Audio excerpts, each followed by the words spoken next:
కార్తీక మాసంలో అత్యంత పవిత్రమైన పౌర్ణమి పర్వదినాన్ని పురస్కరించుకొని శేరిలింగంపల్లి నియోజకవర్గంలోని శివాలయాలు భక్తులతో కిటకిటలాడాయి. తెల్లవారుజాము నుండే భక్తులు పెద్ద సంఖ్యలో ఆలయాలకు తరలిరావడంతో శివనామ స్మరణతో దేవాలయ ప్రాంగణమంతా ఆధ్యాత్మిక శోభను సంతరించుకుంది. కార్తీక పౌర్ణమి రోజున శివాలయాల్లో దీపాలు వెలిగించడం వల్ల పుణ్యం లభిస్తుందని భక్తుల ప్రగాఢ విశ్వాసం.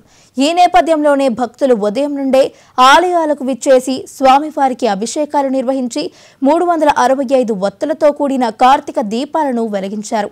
శివయ్యకు దీపారాధన చేసి సుఖ సంతోషాలు ఐశ్వర్యం కలగాలని ఆకాంక్షించారు.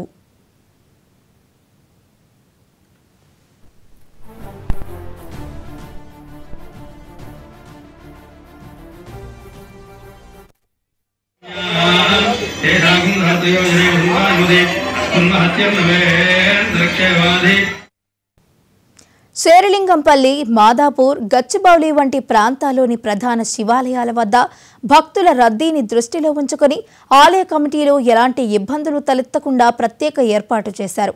భక్తులందరికీ సకాలంలో దర్శనం లభించేలా క్యూ లైన్లను ఏర్పాటు చేశారు. శివనామస్మరణతో మార్మోగిన ఆలయాలు, భక్తులు వెలిగించిన దీపాల కాంతులతో ఆ ప్రాంతమంతా పండుగ వాతావరణం నెలకొంది.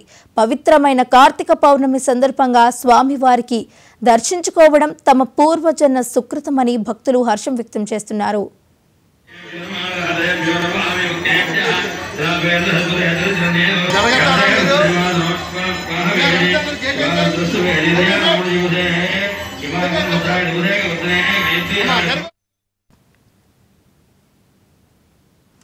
ప్రముఖ పుణ్యక్షేత్రం శ్రీశైలం కార్తీక పౌర్ణమి సందర్భంగా భక్తులతో కిక్కిరిసింది.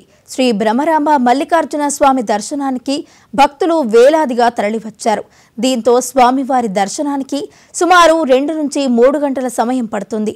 భక్తులు తెల్లవారుజాము నుండే పాతాళగంగలో పుణ్య స్నానాలు ఆచరించి కార్తీక దీపాలను వెలిగించి మొక్కులను తీర్చుకుంటున్నారు. ఆలయం ముందు భాగంగా ఉన్న గంగాధర మండపం వద్ద ఉత్తర శివమాడ వీధిలో భక్తులు కార్తీక దీపాలను వెలిగించి కార్తీక నోములు నోచుకుంటున్నారు.